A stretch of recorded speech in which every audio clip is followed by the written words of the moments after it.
nos domínios da mediunidade, pelo espírito André Luiz Francisco Cândido Xavier.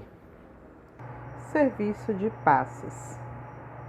Atravessamos a porta e fomos defrontados por ambiente balsâmico e luminoso. Um cavalheiro maduro e uma senhora respeitável recolhiam apontamentos em pequeno livro de notas, ladeados por entidades evidentemente vinculadas aos serviços de cura. Indicando os dois médiuns, o assistente informou: são os nossos irmãos Clara e Henrique, em tarefa de assistência, orientados pelos amigos que os dirigem. Como compreender a atmosfera radiante em que nos banhamos? Aventurou Hilário curioso. Nesta sala, explicou Aulus amigavelmente, se reúnem sublimadas emanações mentais da maioria de quantos se valem do socorro magnético, tomados de amor e confiança. Aqui possuímos uma espécie de altar interior, formado pelos pensamentos, preces e aspirações de quantos nos procuram trazendo o melhor de si mesmos. Não dispunhamos, todavia, de muito tempo para conversação isolada. Clara e Henrique, agora em prece, nimbavam-se de luz. Disse-ia, estavam quase desligados do corpo denso, porque se mostravam espiritualmente mais livres, em pleno contato com os benfeitores presentes, embora por si mesmos não nos pudessem avaliar. Calmos e seguros, pareciam aurir forças revigorantes na intimidade de suas almas. Guardavam a ideia de que a oração lhes mantinha o espírito em comunicação com o invisível e profundo manancial de energia silenciosa. Ante a porta ainda cerrada, acotovelavam-se pessoas aflitas e bulhentas, esperando o término da preparação a que se confiavam. Os dois médiuns, porém, afiguravam-se-nos espiritualmente distantes, absortos, em companhia das entidades irmãs, registravam-lhes as instruções através dos recursos intuitivos. Pelas irradiações da personalidade magnética de Henrique, reconhecia-se-lhe de imediato a superioridade sobre a companheira. Era ele, dentre os dois, o ponto dominante. Por isso, de certo, ao seu lado, se achava o orientador espiritual mais categorizado para a tarefa. Aulus a abraçou e nolo apresentou gentil. O irmão Conrado, nosso novo amigo, enlaçou-nos acolhedor. Anunciou que o serviço estaria à nossa disposição para os apontamentos que desejássemos. E o nosso instrutor, colocando-nos à vontade, autorizou-nos dirigir a Conrado qualquer indagação que nos ocorresse. Hilário, que nunca sopitava a própria espontaneidade, começou como de hábito a inquirição, perguntando respeitosamente: o amigo permanece frequentemente aqui? Sim, tomamos sob nossa responsabilidade os serviços assistenciais da instituição em favor dos doentes 2 noites por semana. Dos enfermos tão somente encarnados? Não é bem assim. Atendemos aos necessitados de qualquer procedência. Conta com muitos cooperadores? Integramos um quadro de auxiliares de acordo com a organização estabelecida pelos mentores da esfera superior. Quer dizer que, numa casa como esta, há colaboradores espirituais devidamente fichados, assim como ocorre a médicos e enfermeiros num hospital terrestre comum? Perfeitamente. Tanto entre os homens como entre nós, que ainda nos achamos longe da perfeição espiritual, o êxito do trabalho reclama experiência, horário, segurança, e responsabilidade do servidor fiel aos compromissos assumidos. A lei não pode menosprezar as linhas da lógica. E os médiuns? São invariavelmente os mesmos? Sim, contudo, em casos de impedimento justo, podem ser substituídos, embora nessas circunstâncias se verifiquem inevitavelmente pequenos prejuízos resultantes de natural desajuste. Meu colega passeou o olhar inquieto pelos dois companheiros encarnados em oração e continuou. Preparam-se nossos amigos à frente do trabalho com o auxílio da prece? Sem dúvida, a oração é prodigioso banho de forças, tal a vigorosa corrente mental que atrai. Por ela, Clara e Henrique expulsam do próprio mundo interior os sombrios remanescentes da atividade comum que trazem do círculo diário de luta e sorvem do nosso plano as substâncias renovadoras de que se repletam a fim de conseguirem operar com eficiência a favor do próximo. Desse modo, ajudam e acabam por ser firmemente ajudados. Isso significa que não precisam recear a sua exaustão, de modo algum. Tanto quanto nós, não comparecem aqui com a pretensão de serem os senhores do benefício, mas sim na condição de beneficiários que recebem para dar. A oração, com o reconhecimento de nossa desvalia, coloca-nos na posição de simples elos de uma cadeia de socorro, cuja orientação reside no alto. Somos nós aqui, neste recinto consagrado à missão evangélica, sob a inspiração de Jesus, algo semelhante à singela tomada elétrica, dando passagem à força que não nos pertence e que servirá na produção de energia e luz. A explicação não podia ser mais clara. E enquanto Hilário sorria satisfeito, Conrado afagou os ombros de Henrique, como a recordar-lhe o horário estabelecido. E o médium, apesar de não lhe assinalar o gesto no campo das sensações físicas, obedeceu de pronto, encaminhando-se para a porta e descerrando-a aos sofredores. Pequena multidão de encarnados e desencarnados aglomerou-se à entrada. Todavia, companheiros da casa controlavam-lhes os movimentos. Conrado entregou-se ao trabalho que lhe competia e, em razão disso, tornamos a intimidade do assistente. Ambos os médios atacaram a tarefa. Enfermos de variada expressão entravam esperançosos e retiravam-se depois de atendidos, com evidentes sinais de reconforto. Das mãos de Clara e Henrique irradiavam-se luminosas chispas, comunicando-lhes vigor e refazimento. Na maioria dos casos, não precisavam tocar o corpo dos pacientes de modo direto. Os recursos magnéticos aplicados a reduzida distância penetravam a si mesmo no halo vital ou a aura dos doentes, provocando modificações subtâneas. Os passistas afiguravam-se-nos como duas pilhas humanas, deitando raios de espécie múltipla a lhes fluírem das mãos depois de lhes percorrerem a cabeça, ao contato do irmão Conrado e de seus colaboradores. O quadro era efetivamente fascinador pelos jogos de luz que apresentava. Hilário sondou o ambiente e em seguida indagou de nosso orientador. Por que motivo a energia transmitida pelos amigos espirituais circula primeiramente na cabeça dos médiuns? Ainda aqui, disse Áureos, não podemos subestimar a importância da mente. O pensamento influi de maneira decisiva na doação de princípios curadores. Sem a ideia iluminada pela fé e pela boa vontade, o médium não conseguiria ligação com os espíritos amigos que atuam sobre essas bases. Entretanto, ponderei, há pessoas tão bem dotadas de força magnética perfeitamente despreocupadas do elemento moral. Sim, redarguiu o assistente. Refere-se você aos hipnotizadores comuns, muitas vezes portadores de energia excepcional.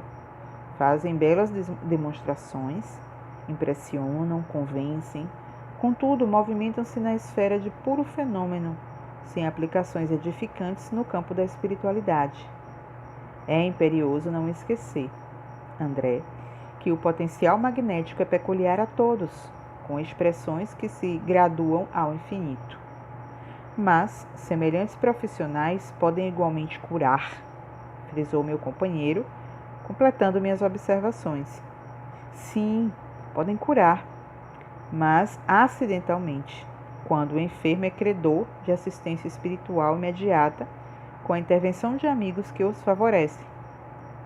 Fora disso, os que abusam dessa fonte de energia, explorando ao seu bel prazer, quase sempre resvalam para a desmoralização de si mesmos, porque, inferindo no campo de forças que lhes é desconhecido, guiados tão somente pela vaidade ou pela ambição inferior, fatalmente encontram entidades que com eles se afinam, precipitando-se em difíceis situações que não vêm à baila comentar.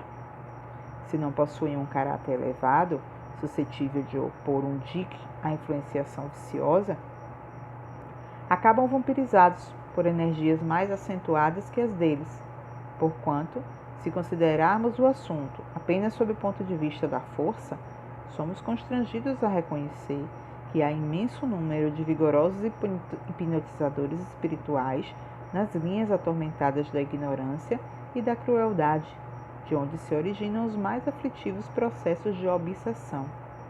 E sorrindo acrescentou: recorremos à natureza. A serpente é um dos maiores detentores de poder hipnótico. Então disse Hilário: para curar, serão indispensáveis certas atitudes do espírito. Indiscutivelmente, não prescindimos do coração nobre e da mente pura no exercício do amor, da humildade e da fé viva, para que os raios do poder divino encontrem acesso e passagem por nós a benefício dos outros. Para a sustentação de um serviço metódico de cura, isso é indispensável. Entretanto, para o esforço desse tipo, precisaremos de pessoas escolhidas com a obrigação de efetuarem estudos especiais? Importa ponderar, disse Aulus convicto, que em qualquer setor de trabalho, a ausência de estudo significa estagnação. Esse ou aquele cooperador que desistam de aprender, incorporando novos conhecimentos, condenam-se fatalmente às atividades de subnível. Todavia, em se tratando do socorro magnético, tal qual é administrado aqui, convém lembrar que a tarefa é de solidariedade pura, com ardente desejo de ajudar, sob a invocação da prece. E toda oração, filha da sinceridade e do dever bem cumprido, com respeitabilidade moral e limpeza de sentimentos, permanece tocada de incomensurável poder. Analisada a questão nesses termos, todas as pessoas dignas e fervorosas, com o auxílio da prece, podem conquistar a simpatia de veneráveis magnetizadores do plano espiritual, que passam, assim, a mobilizá-las na extensão do bem. Não nos achamos à frente do hipnotismo espetacular, mas sim num gabinete de cura, em que os médiuns transmitem os benefícios que recolhem, sem a presunção de doá-los de si mesmos. É importante não esquecer essa verdade para deixarmos bem claro que onde surjam a humildade e o amor, o amparo divino é seguro e imediato. O ministério da cura, porém, a desdobrar-se eficiente e pacífico, reclama-nos atenção. Os doentes entravam 2 a 2, sendo carinhosamente atendidos por Clara e Henrique, sobre a providencial assistência de Conrado e seus colaboradores. Obsidiados ganhavam ingresso no recinto, acompanhados de frios verdugos. No entanto, com o toque dos médios sobre a região cortical, depressa se desligavam, postando-se, porém, nas vizinhanças como que à espera das vítimas, com a maioria das quais se reacomodavam de pronto. Alinhando apontamentos, começamos a reparar que alguns enfermos não alcançavam a mais leve melhoria. As irradiações magnéticas não lhes penetravam o veículo orgânico. Registrando o fenômeno, a pergunta de Hilário não se fez esperar. Por quê? Falta-lhes o estado de confiança, esclareceu o orientador. Será então indispensável a fé para que registrem o socorro de que necessitam? Ah, sim.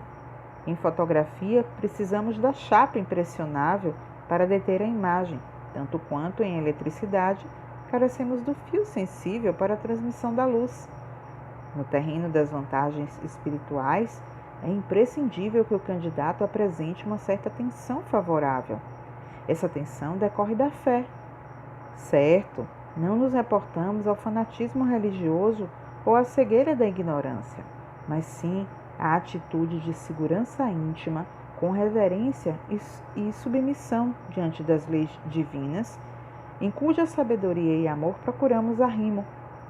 Sem recolhimento e respeito na receptividade, não conseguimos fixar os recursos imponderáveis que funcionam em nosso favor, porque o escárnio e a dureza de coração podem ser comparados a espessas camadas de gelo sobre o templo da alma.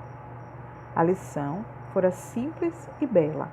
Hilário calou-se, talvez para refletir sobre ela em silêncio. Sem descurar dos nossos objetivos de estudo, Aulus considerou a conveniência de nosso contato direto com o serviço em ação. Seria interessante para nós a auscultação de algum dos casos em foco. Para isso, aproximou-se de idosa matrona que acabava de entrar à cata de auxílio e, com permissão de Conrado, convidou-nos a examiná-la com o cuidado possível. A senhora, aguardando o concurso de Clara, sustentava-se dificilmente de pé, com o ventre volumoso e o semblante dolorido. Observem o fígado. Utilizamos dos recursos ao nosso alcance e passamos a analisar. Realmente, o órgão mencionado demonstrava a dilatação característica das pessoas que sofrem de insuficiência cardíaca. As células hepáticas pareceram-me vasta colmeia, trabalhando sob enorme perturbação. A vesícula congestionada impeliu-me à imediata inspeção do intestino. A bile, comprimida, atingira os vasos e assaltava o sangue. O colégio interdito facilitava o diagnóstico. Ligeiro exame da conjuntiva ocular confirmava minha impressão. A icterícia mostrava-se insofismável. Após ouvir-me, Conrado reafirmou: sim, é uma icterícia complicada. Nasceu de terrível acesso de cólera, em que nossa amiga se envolveu no reduto doméstico. Rendendo-se, desarvorada à irritação, adquiriu renitente hepatite, da qual a icterícia é a consequência. E como será socorrida? Conrado, impondo a destra sobre a fronte da médium, comunicou-lhe radiosa corrente de forças e inspirou a movimentar as mãos sobre a doente, desde a cabeça até o fígado enfermo. Notamos que o córtex encefálico se revestiu de substância luminosa, que, descendo em fios tenuíssimo, alcançou o campo visceral. A senhora exibiu inequívoca expressão de alívio na expressão fisionômica, retirando-se visivelmente satisfeita, depois de prometer que voltaria ao tratamento. Hilário fixou os olhos interrogadores no assistente que nos acompanhava, solícito, e indagou: nossa irmã estará curada? Isso é impossível, acentuou Aulus paternal. Temos aí órgãos e vasos comprometidos. O tempo não pode ser desprezado na solução. E em que base se articula semelhante processo de curar? O passe é uma transfusão de energias, alterando o campo celular. Vocês sabem que na própria ciência humana de hoje, o átomo não é mais o tijolo indivisível da matéria, que antes dele encontram-se as linhas de força aglutinando os princípios subatômicos, e que antes desses princípios surge a vida mental determinante. Tudo é espírito no santuário da natureza. Renovemos o pensamento e tudo se modificará conosco. Na assistência magnética, os recursos espirituais se entrosam entre a emissão e a recepção, ajudando a criatura necessitada para que ela ajude a si mesma. A mente reanimada reergue as vidas microscópicas que a servem no templo do corpo, edificando valiosas reconstruções. O passe, como reconhecemos, é importante contribuição para quem saiba recebê-lo, com o respeito e a confiança que o valorizam. E pode acaso ser dispensado à distância? Sim, desde que haja sintonia entre aquele que o administra e aquele que o recebe. Nesse caso, diversos companheiros espirituais se ajustam no trabalho de auxílio, favorecendo a realização, e a prece silenciosa será o melhor veículo da força curadora. O serviço em torno prosseguia intenso. Aulus considerou que a nossa presença talvez sobrecarregasse as preocupações de Conrado e que não seria lícito permanecer junto dele por mais tempo, já que havíamos recolhido os apontamentos rápidos que nos propunhamos obter e, à vista disso, despedimos-nos do supervisor, buscando o salão central para a continuidade de nossas abençoadas lições.